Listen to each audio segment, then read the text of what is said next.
Morning. I kind of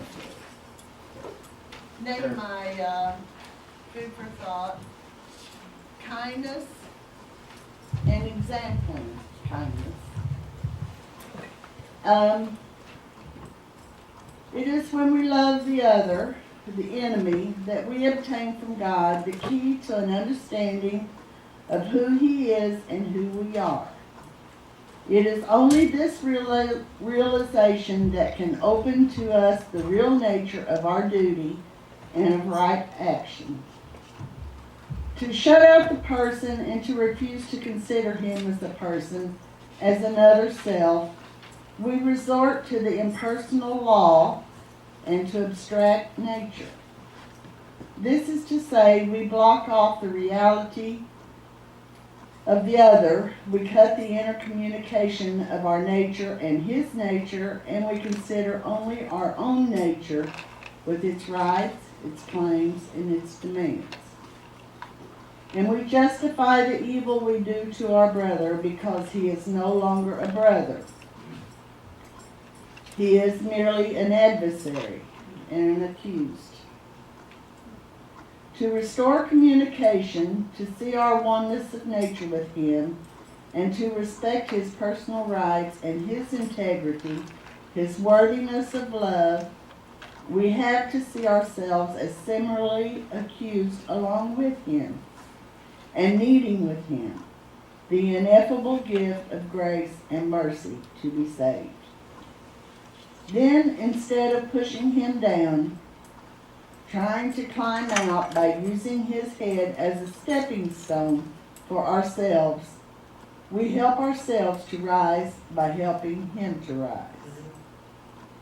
For when we extend our hand to the enemy who is sinking in the abyss, God reaches out to both of us, for it is He, first of all, who extends our hand to the enemy.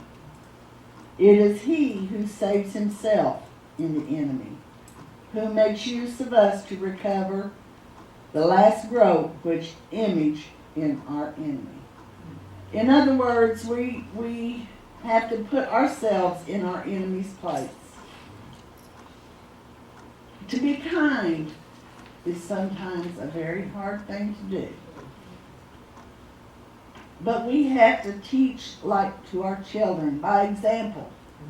We have to be kind in front of them. Let them know what kind of people we are. Because parents say, oh, I just don't know what happened to my child. He wasn't raised this way. Well, he had to have seen it and learned it somewhere. And if we're not kind and giving and loving, we're asking for our children to be this way. From Isaiah 55:9, for as the heavens are higher than the earth, so are my ways higher than your ways, and my thoughts higher than your thoughts. And in 1 Timothy, take heed to thyself and unto the doctrine, continue in them. For doing this, thou shalt both save thyself and them that hear thee. Ephesians 4:2, with all lowliness and meekness, with long suffering, forbearing one another in love.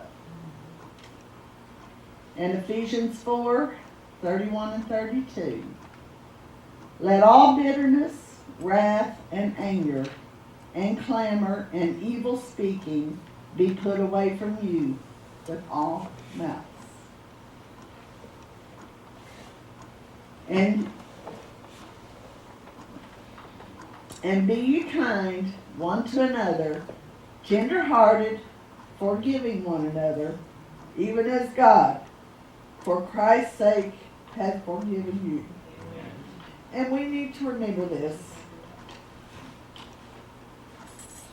We're living in a fast life right now. And it's hard to give our children time. And it's hard to give ourselves time. We're under such stress now. But I just want to say, like we said in Sunday school today, as Joseph was in prison, could I have withstood that? There's a lot of soul searching we should do. And I'm just about to get it here.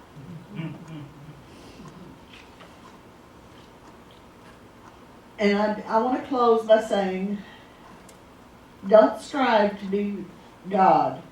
Be God-like. Would you be in heaven like you are here? If not, remember it's one and the same, because God sees everything now.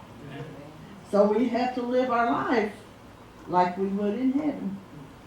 And that's a hard thing to do, but I just want you all to just think about it, because what we do and say and see, our children do. So be an example.